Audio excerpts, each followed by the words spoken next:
जय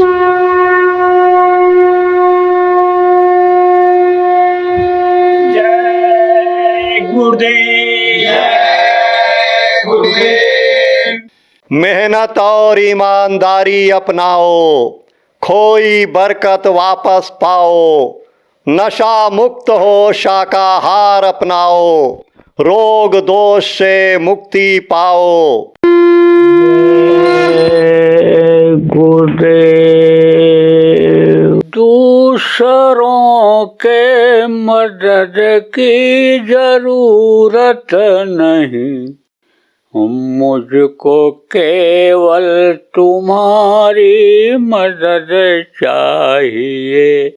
डगमगाए न मेरे कदम राह में, नाम का तेरे डंका बजाता चलूं।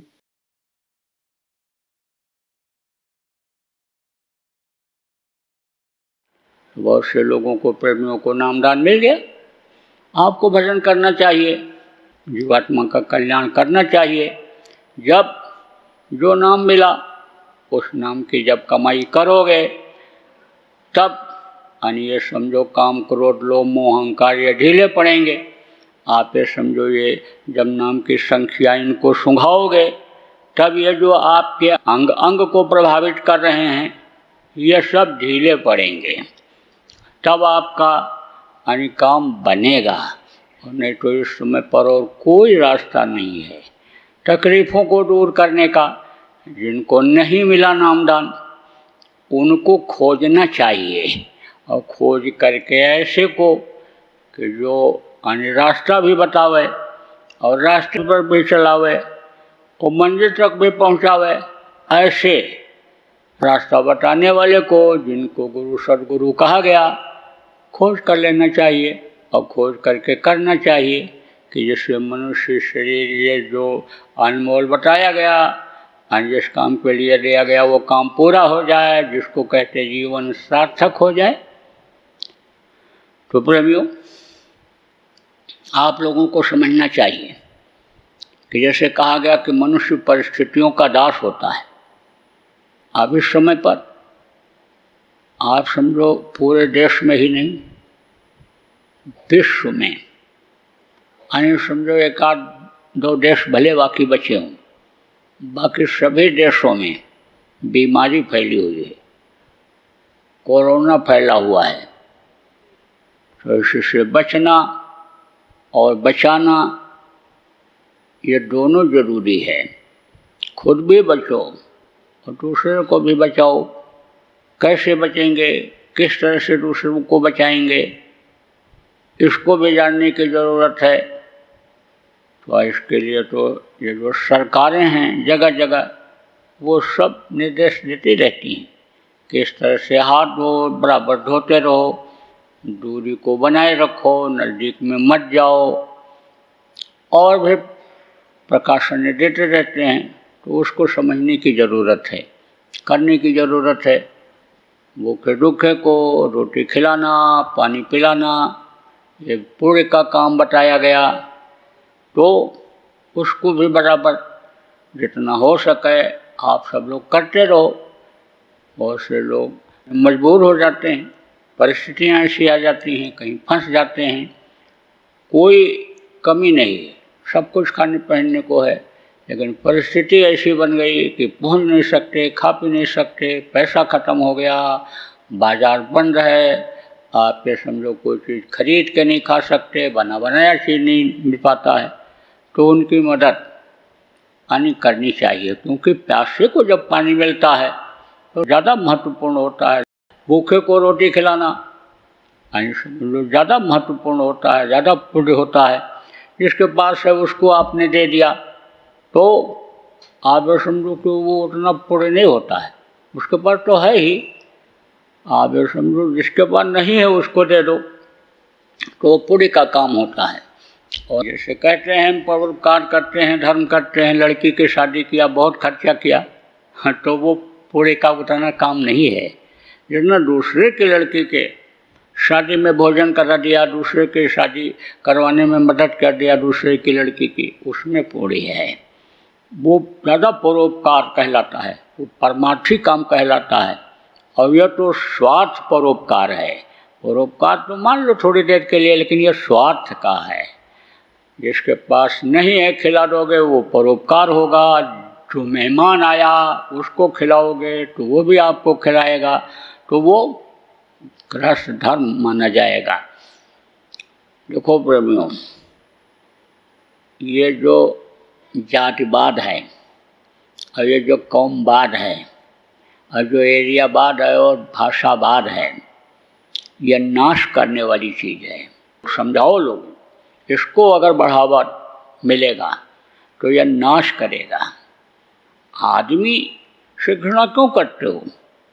आप में समझो, अगर आदमी से घृणा करते हो तो समझ लो कि आप उस मालिक के हुक्म को नहीं मानते हो। जिसको खुदा भगवान कहते हो उसके हुक्म को नहीं मानते हो, खाली उसको मानते हो लेकिन उसकी नहीं मानते हो। उसने तो कोई जातपात नहीं बनाया, उसने तो कोई भेदभाव अपनी तरफ से नहीं किया, उसने तो देखो सबका खून एक जैसा, मान सबका एक जैसा, सबका आँख कान मुँह बनाया और खाने पीने की चीज़ें सबके लिए एक बनाई, धरती आसमान बनाया। उसने यह भेदभाव नहीं किया, तो आप क्यों भेदभाव करते हो? आपको भेदभाव करने की ज़रूरत नहीं है। अगर ये भेदभाव इस समय पर भी हुआ, जब सबके जान का खतरा है, कभी भी ये रोग किसी को भी हो जाए, छोड़ नहीं सकता। आप ये समझो, कर्मों की सज़ा किसी को भी मिल सकती है। सत्य है ये, सार्वभौमिक सत्य जिसको कहा गया, यूनिवर्सल ट्रुथ जिसको कहा गया, वो है। तो आप जो है यानी इस चीज़ को ख़त्म करो। आप ये समझो कि ऐसे समय में कि फरकेबाजी को ख़त्म करो। आपको तो लगने की ज़रूरत है किस काम में, कि सब में उस मालिक की रूह है। और अगर मालिक से प्यार करते हो, अगर खुदा भगवान से प्यार करते हो, मोहब्बत करते हो, तो सबसे प्रेम करो, तिफरकेबाजी ख़त्म करो। और इसी तरह से अगर तिफरकेबाजी आप हिंदुस्तान के लोग, आप भारत के लोग अगर बढ़ाते रहोगे तो भारत का नाम कैसे हो पाएगा?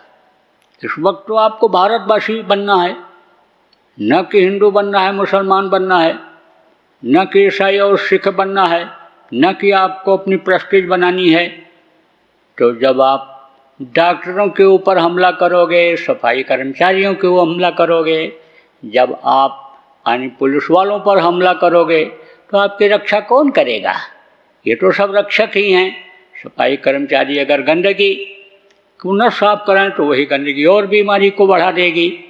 और आप ये समझो, जो सिपाही कर्मचारी हैं ये रक्षक, ये अगर आपकी रक्षा न करें, डॉक्टर जान न बचाओ रक्षा न करें, तो फिर इसका मतलब आप हथेली पर मौत को रखे हुए हो।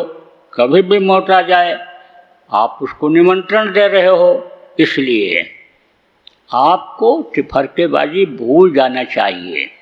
तिफरकेबाजी भूल करके, और इस समय पर जो जितना कर सको आप इंसान समझ करके और इंसान के अंदर भगवान खुदा समझ करके उसकी मदद करो। देखो, चाहे उज्जैन आश्रम पर रहने वाले प्रेमी हो और चाहे बाबा जय गुरुदेव आश्रम उज्जैन से जुड़े हुए जितने भी आश्रम देश विदेश में हैं उसमें रहने वाले लोग हो, आपको बड़ी सावधानी से रहने की ज़रूरत है। जैसे कहते हैं, साथ कहावत कठिन है जो खाने की धार, तलवार पर चलना ये आसान काम नहीं, लेकिन जो तलवार पर चल के दिखा देता है उसी को वीर कहते हैं, उसी को बहादुर कहते हैं, और उसी का सम्मान होता है, उसी की इज्जत होती है। तो ये स्थान इस तरह के हैं, जितने भी स्थान हैं आश्रम जिनको कहते हो, यहाँ के लोगों को बड़ी सावधानी से रहने की ज़रूरत है। आप ये समझो, क्योंकि जानकारी रहती है, उनको जानकारी बराबर कराई जाती है कि इस तरह रहना चाहिए, इस तरह खाना चाहिए, इस तरह से आइए समझो आपको व्यवहार करना चाहिए, इस तरह विचार रखना चाहिए। लक्ष्मण रेखा क्या होती है कि जिसको लांघोगे तो आप समझो सीताहरण होगा, तकलीफ आएगी। इसलिए उज्जैन आश्रम के लोग या जहाँ भी आश्रम है, ये सब लोग सावधानी से रहो। और भजन ध्यान जब तक नहीं करोगे तब तक चाहे स्त्री हो, चाहे पुरुष हो, चाहे बच्चे हो, यानी आप ये समझो कि आपका मन रुकने वाला नहीं है। बच्चे का मन खिलौने की ही तरफ चले जाएगा, बच्चे का मन घूमने की ही तरफ चला जाएगा, टॉफी खाने की ही तरफ चला जाएगा, जवान का मन और तरफ चला जाएगा, बुढ़े का मन और किसी तरफ चला जाएगा। और जिनकी आदत बन गई वो लोग तो उसमें यानी करने लायक शरीर नहीं है तो भी वही काम करेंगे। तो अब आप ये समझो कि होशियार रहने की ज़रूरत है, नहीं तो सजा से बच नहीं पाएंगे। आप ये समझो कि जो भी जय गुरुदेव नाम से जुड़े हुए लोग हो, आप सब लोग जो गुरु महाराज के शिष्य हो या उनके बाद में जो नामदान लिए, सब लोगों से आज मुझे ये कहना है कि आप सावधानी रखो, शरीर से कोई ऐसा बुरा कर्म न होने पावे, मन से ऐसा कोई बुरा कर्म न होने पावे कि जिससे आपको कष्ट हो जाए, शारीरिक मानसिक कष्ट हो जाए। रुपया पैसा जो आपके पास है उससे गलत काम न होने पावे कि आपका सब धन चला जाए, निर्धन हो जाओ। बीमार हो जाओगे तो गुरु के प्रति आस्था कम होगी। जब ये तो सोचोगे नहीं कि हम इसी शरीर से पाप किए, गलती किए, अब हमको सजा मिल रही है, तब गुरु से अभाव होगा, गुरु मदद नहीं कर रहे हैं। सीमा होती है। एक समय ऐसा होता है जब माफ़ी हो जाती है, जब ज़्यादा हो जाता है तब माफ़ी नहीं होती है। तो सीमा ख़त्म मत हो, सीमा के अंदर रहो। सीमा से बाहर चले जाओगे, जैसे बताया लक्ष्मण रेखा से बाहर चले जाओगे तो हरण तो होने होना है, जैसे सीता का हरण हो गया। ऐसे ही तकलीफ तो आनी ही आनी है। सीता वहाँ रहती है तकलीफ ना होती, और सीता वहाँ चली गई, कहाँ शोक वाटिका में रावण ले गया, बराबर टेंशन बना रहा। आप ये समझो भोजन वहाँ भी मिलता था लेकिन टेंशन बराबर बना रहा। जैसे कोई बंधक बना लिया जाता है, चाहे सोने की हथकड़ी लगा करके, और दरबार राजमहल में रखा जाता है, लेकिन चिंता रहती कि बंधक तो हैं। तो ऐसे ही तकलीफ तो होनी ही होनी है। बहुत सजग और बहुत होशियारी से रहने की ज़रूरत है। अब आगे का समय बराबर खराब आता जा रहा है, और उस खराब समय को अगर भान नहीं होगा, आप सब लोगों को जितने भी सत्संगी देश विदेश में हो, अगर आप ये समझो निश्चिंत रहोगे, आप इस बात के लिए निश्चिंत रहोगे, हम जय गुरुदेव नाम बोलेंगे रक्षा हो जाएगी, हम जब आवाज़ लगाएंगे गुरु महाराज को, गुरु महाराज हमारी मदद कर देंगे, तो मदद ऐसे नहीं होगी। कोई बेटा है और बेटा को बाप मना करता है, मत जाना उधर, उधर कीचड़ है, गिर जाएगा कीचड़, कांटे हैं चुभ जाएंगे, नहीं मानता है और जाता है, कांटे चुभ जाते हैं।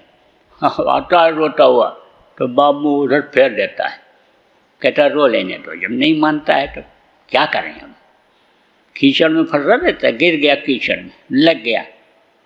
अब न तो माँ धोती है न बाप धोते हैं, कहते मना किया जाता है तो भी नहीं मानता है।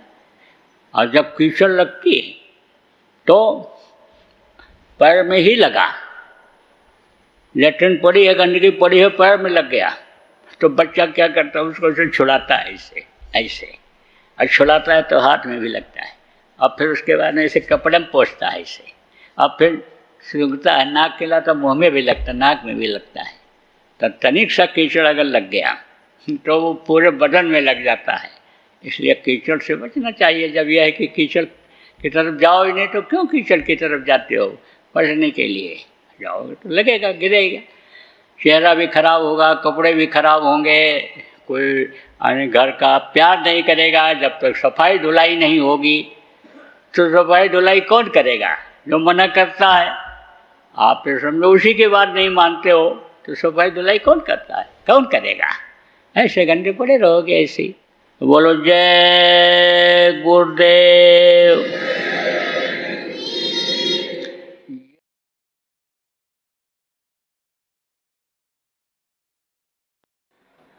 मोटी बात आप ये समझो कि ये मनुष्य शरीर जो आपको मिला है, ये खाने पीने और मौज मस्ती के लिए नहीं मिला है, ये भगवान के भजन के लिए मिला है। इसी काम के लिए, भजन के लिए, पूजन के लिए, भगवान के प्राप्ति के लिए, इसी मनुष्य शरीर में उसके दर्शन के लिए इस शरीर को माँ के पेट में हमने आपने प्रभु से मांगा था। जब उल्टे टंगे हुए थे, जैसे गारुड़ पक्षी पेड़ों पर लटका रहता है, उसी तरह से जब लटके हुए थे, मुंह में टट्टी पेशाब मांस के लोथड़े भरे हुए थे, माँ के पेट की आग बराबर गर्म कर रही थी, तपा रही थी, तो दिन रात प्रार्थना करते रहते थे, अब प्रभु कृपा करो यही भांति, और सब तज भजन करो दिन राति। सब कुछ तज करके दिन रात भजन करूंगा, या प्रभु मुझको जल्दी से माँ के पेट में बना के तैयार कर दो, क्योंकि माँ के पेट में प्रभु का दर्शन होता था। 5 महीना 10 दिन का बच्चा जब माँ के पेट में हो जाता है तो जीवात्मा डाल दी जाती है। जीवात्मा इस शरीर को चलाती है, परमात्मा की अंश है, बहुत ही छोटी है, इन बाहरी आंखों से देख नहीं सकते हो। दर्शन जब होता था तब सब तरह की जानकारी थी। ये जानकारी थी माँ के पेट में कि केवल मनुष्य शरीर के अंदर से ही ऐसा रास्ता गया हुआ है कि जिससे देवी देवताओं का दर्शन किया जा सकता है, प्रभु से मिला जा सकता है, परमात्मा के पास पहुंचा जा सकता है।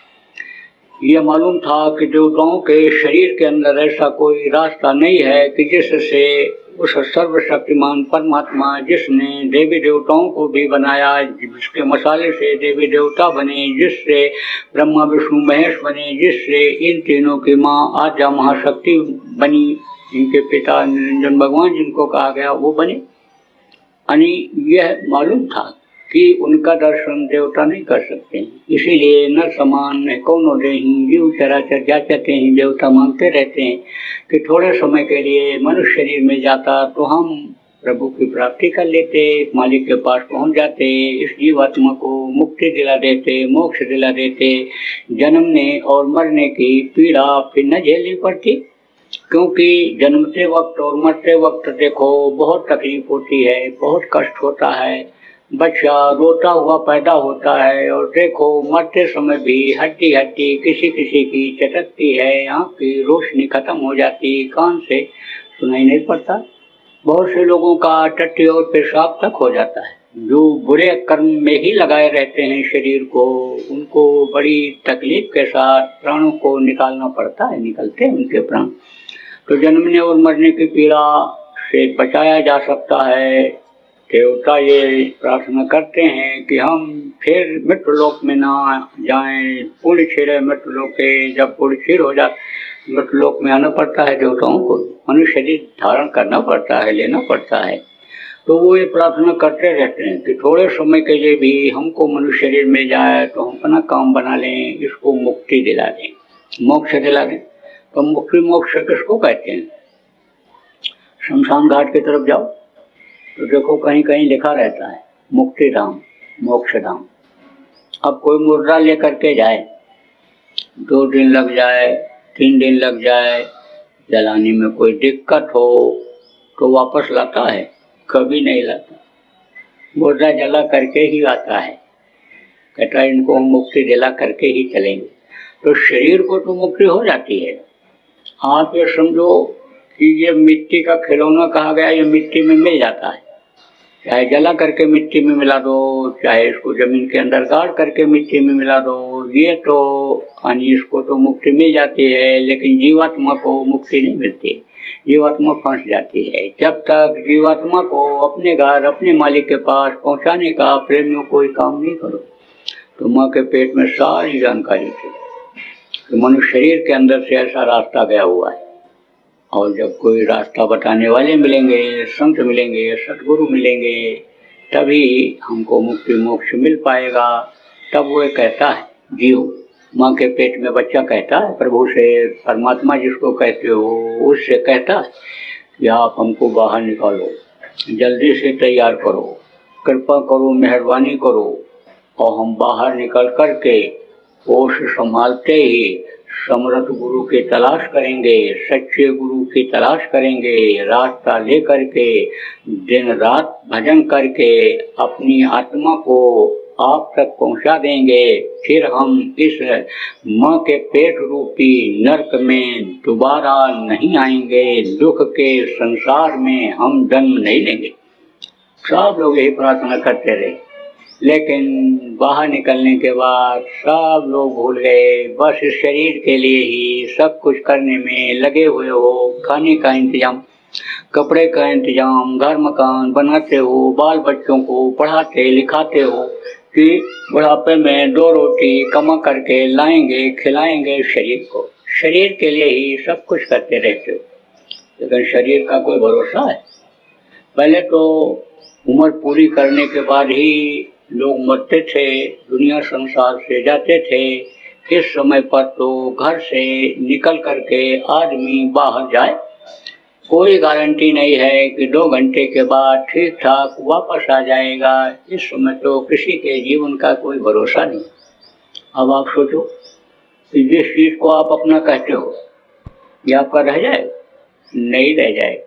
जिस घर मकान को आपने बनाया, बढ़िया बढ़िया दरवाजा लगवा दिया, उसमें खिड़कियां लगवा दी, झाड़ फन्नूस लगा दिया, बढ़िया कालीन बिछा दिया, मोटा गद्दा बिछा दिया, ये मेरा घर है, इसमें सोएंगे, आराम करेंगे, इसमें रहेंगे।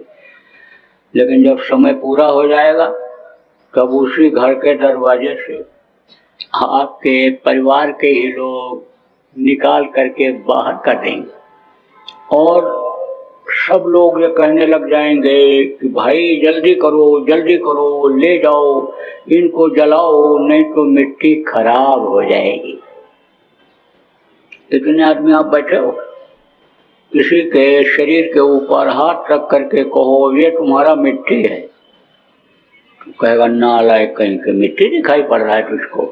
ये हीरा जैसी काया मिट्टी बता रहा है, मोतिया भिन्न हो गए आंख में, दिखाई नहीं पड़ता है। कुछ लोगों को रात में नहीं दिखाई पड़ता है, रतौंधी होती है, इसको दिनौंधी हो रही है।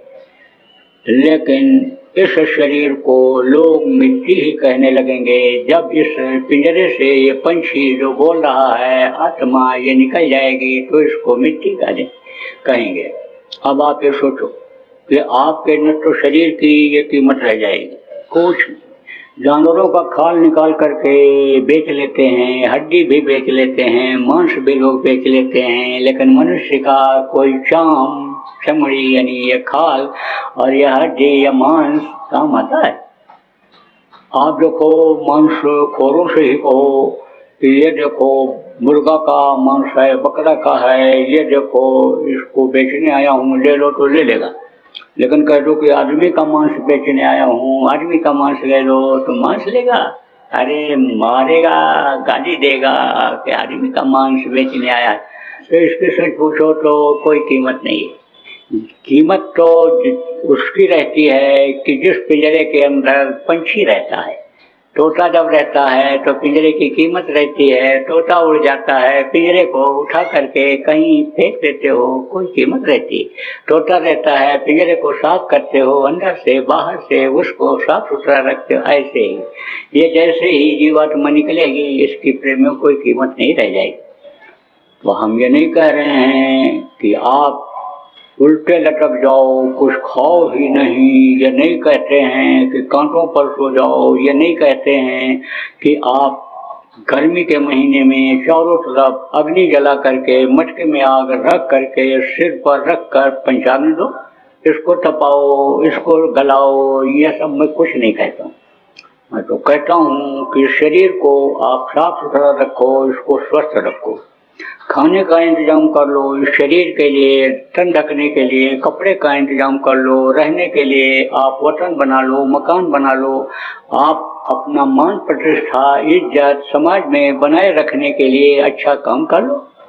लेकिन 22 घंटा समय इस काम में दो, अपने बच्चों के लिए समय निकालो और 2 घंटा सुबह शाम मिला करके अपनी आत्मा को खुराक दे दो, आत्मा को ताकतवर बना लो कि जिससे यह जब तक इस शरीर में रहे, शरीर को सुखी रखे, यह खुद भी सुखी रहे, और जब समय पूरा हो जाए तो यह आत्मा अपने मालिक के पास, परमात्मा के पास पहुंच जाए। तो यह समय जो आपको मिला है प्रेम, दोबारा फिर नहीं मिलेगा। ये दिन और रात जो आते हैं ये उम्र को काट करके खत्म कर दे रहे हैं। कहते तो हो कि मेरा बेटा 5 साल का हो गया, आज उसका जन्मदिन है, पूरी बनाओ, मिठाई बनाओ, खाओ और खिलाओ, जश्न मनाओ, खुशी मनाओ। मेरा लड़का बढ़ रहा है, 5 साल का हो गया, बढ़ नहीं रहा है, घट रहा है। उम्र में से 5 साल उम्र उसकी खत्म हो गई। तो ये जो महीना आता है, साल आते हैं, ये तारीखें बदलती हैं, इसमें समझ लो कि उम्र आपकी खत्म होती चली जा रही। तो जब तक आप समझो कि आपका ये शरीर चल रहा है, उम्र आपकी है, तब तक ही आप अपना काम बना सकते हो। दुनिया का काम अपना काम नहीं है। अपना काम तो यही है कि इस जीवात्मा को परमात्मा तक पहुंचा दो, सतलोक पहुंचा दो। जो आपका कभी घर हुआ करता था, जहां आपके पिता सब लोगों के पति परमेश्वर जिनको कहा गया रहते हैं, वहां पर कभी हम आप सब लोग रहा करते थे। लेकिन वहां से जब इधर भेजे गए तो मृत्यु लोक में से ही नहीं निकल पा रहे, पहुंच नहीं पा रहे। तो आप ये समझो कि वो रास्ता आपके शरीर के अंदर है। उस रास्ते से आप अपने ही घर में बैठ करके जिन देवी देवताओं को आप पेड़ में, पौधे में, पत्थर में, गंगा जमुना में, कृष्णा कावेरी नदियों में, अयोध्या, हरिद्वार और काशी में खोजते हो, वो आपको देवता इसी मनुष्य शरीर में दिखाई पड़ सकते हैं, अंतर में ही मिलते हैं। आज तक जिसको दिखाई पड़े, जिसको भी प्रभु मिला, इसी मनुष्य शरीर में मिला। और मनुष्य शरीर छूटने के बाद न तो किसी को मिला और न आपको मिलेगा। अब प्रभु अगर मिल जाए तो पापी पेट के लिए गुनाह करना पड़ेगा, झूठ बोलना पड़ेगा, बेईमानी करनी पड़ेगी, चोरी करनी पड़ेगी, इस शरीर से पाप करना पड़ेगा, धर्म कर्म को छोड़ना पड़ेगा, धर्म को, नियत को, ईमान को बेचना पड़ेगा। कभी नहीं। फिर तो जो इच्छा कीनी मन माही, हर प्रताप कर दुर्लभ नहीं। जिस चीज की आप इच्छा करो वो चीज हाजिर हो जाएगी।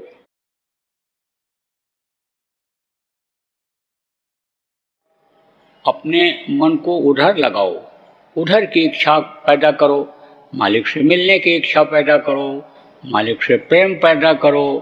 सच्चा प्रेम नहीं हो पाता है। जब प्रेम हो जाता है तो पल पल उसकी याद आती है।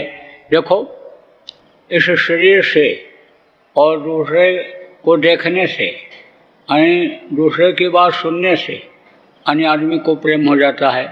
शारीरिक प्रेम, बाहरी प्रेम जिस तरह से होता है और उसके लिए बेचैन रहता है, उसके लिए बेताब रहता है, ऐसे ही अंतर में उस मालिक से यानी प्रेम जताओ, उसको याद करो। अब यह भी सत्य है कि मालिक को आपने देखा नहीं, जाना नहीं, आपको मिला नहीं, क्योंकि इन बाहरी आंखों से उसको देखा नहीं जा सकता है, उससे मिला नहीं जा सकता है। ऐसा रास्ता इस शरीर के बाहरी पूजा में कहीं भी नहीं है। बाह्य पूजा में कहीं भी वैसा रास्ता नहीं है कि जिससे उससे मिला जाए, उसको देखा जाए, उसकी बातों को सुना जाए। तो उसके लिए समझो कि गुरु की खोज की जाती है, जानकार की खोज की जाती है, और जो भाग्यशाली होते हैं उनको गुरु मिल जाते हैं। उनके जो सिर पर लाखों पापियों का बोझा है वो हट जाता है, वो हटा देते हैं, निगुरापन खत्म हो जाता है, सगुण उनके अंदर आ जाता है। तो अब आप फिर समझो तो गुरु से ही प्रेम कर लो। गुरु से अगर प्रेम हो जाए, गुरु की बातों को अगर पकड़ लो, तो जैसे बाहरी प्रेम में ख़त्म होगा, जैसे इधर की इच्छा चाहे थोड़ी देर के लिए ही ख़त्म होगी, इस दुनिया को भूलोगे, इस शरीर को भूलोगे, तो गुरु का जलवा भूलते ही आपको देखने को मिल जाएगा। गुरु रास्ता खोल देंगे। गुरु यानी समझो पूरा साथी होते हैं, जो समर्थ गुरु होते हैं, जिनका आना जाना उस मालिक के पास रहता है, मालिक की दया जिसके ऊपर रहती है इस मनुष्य शरीर में, यानी वो गुरु पूरा साथ निभाते हैं। मित्रलोक के भी साथी होते हैं, स्वर्ग वैकुंठ लोक के भी साथी होते हैं, अंतपिंड ब्रह्मांड लोक के भी साथी होते हैं। और इधर से निकाल करके, और आप ये समझो कि वज्र की वाड़ी खोल करके अपने वतन, अपने घर, अपने मालिक के पास सतलोक पहुंचा देते हैं। तो उनका अंतर में जलवा शुरू हो जाता है और फिर वो रास्ता साफ करते चले जाते हैं।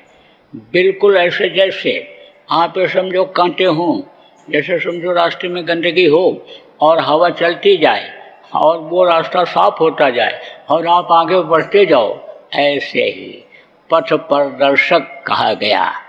बाहर का तो सब बताते ही हैं कि इस तरह से रहो, इस तरह से खाओ पियो, इस तरह से साधन भजन करो। साधन भजन में ये सावधानी रखो, संयम और नियम से करो, लगन के साथ करो, प्रेम से करो और सही तरीके से सुमिरन करो। जिसके नाम को लो उसके रूप को याद करो, ध्यान इस तरह लगाओ, भजन इस तरह लगाओ, ये तो बताते ही हैं। लेकिन अंदर में भी वो बताते और सहारा देते और मदद करते चले जाते हैं। अब ऐसे कम ही गुरु होते हैं, समझो गुरु तो सब एक जैसे होते हैं, भाव तो एक जैसा रहता है, लेकिन ऐसे यानी गुरु की मदद कम प्रेमी ले पाते हैं। तो कहीं कहीं तो रास्ते में भी छोड़ देते हैं, मेहनत करो, अटक जाते हैं ना साधक, रास्ते में ही अटक गए। गुरु ने तो वज्र की वाड़ी खोला, निकाले और उनका रास्ता ऐसे फैलता, ऐसे विस्तार होता चला गया, साफ होता चला गया, क्लियर होता चला गया। पहले तो गंदा दिखा, पहले तो यानी समझो झाड़ जंगाड़ कांटे ये सब जैसे होते हैं, लेकिन बाद में बढ़िया प्लेन सड़क यानी मिल गई चलने के लिए, तेज़ी से चल सकते हैं, सब होता है। लेकिन यानी समझो छोड़ देते हैं कि कुछ अपना भी मेहनत करो, अकल लगाओ, तो लोग अटक जाते हैं। अटकें तो उस समय दया लेना चाहिए, उस समय बचनों को याद करना चाहिए। समझ लो अटक गए, इसके लिए यानी दया नहीं मिल रही है, या तो आपके कर्म आ गए कि जो आपको बाधा डाल दिए, और उन कर्मों को गुरु फिर अंतर में नहीं लेना चाहते हैं, उसको उन्हें साफ करना चाहते हैं। कितनी गंदगी यानी समझ लो कि वो धोएंगे, कितना वो इकट्ठा करेंगे अपने पास, तो वो छोड़ देते, तो वहाँ रुकावट आ जाती है। अब अगर भक्ति आ जाए, अगर गुरु के वचन को अच्छा सह पालन करने लग जाएं, तो आप ये समझो कि बराबर गुरु का साथ मिलता रहता है, और फिर न अंतर की साधना में कोई दिक्कत और न बाहर की साधना में कोई दिक्कत रह जाती है। जय गुरुदेव। बाबा उमाकांत जी महाराज अपने ही प्रेमियों के सहयोग से संस्था द्वारा जनहित का कार्य करते हैं। किसी भी व्यक्ति, संस्था व सरकार से कोई भी चंदा, चुटकी व अनुदान नहीं लेते और किसी भी तरह का व्यापार भी नहीं करते। इसलिए आप श्रोताओं को बताया जा रहा है कि बाबा जी के नाम पर किसी भी प्रकार का धन मांगने वाले व व्यापार में प्रचार करने वाले लोगों से होशियार रहिएगा। आपसे यही कहना है कि सत्संग सुनो, समझो और अच्छा लगे तो मानो। आने वाली बीमारी तकलीफों से बचने के लिए कुदरत व सरकारी नियम का पालन करो। आपके सुझाव के लिए व्हाट्सएप नंबर 9575600700। जय गुरुदेव, जय गुरुदेव। मिला है ये सारा समय अच्छा नहीं है, भूत है सवार लोग सुनते नहीं है, कहीं नैया ना डूबे मझधार, हमारा देश फूले फले के प्यारा देश फूले फले। यही वंदना है गोरों से बारंबार हमारा देश फूले फाले के प्यारा देश फूले फाले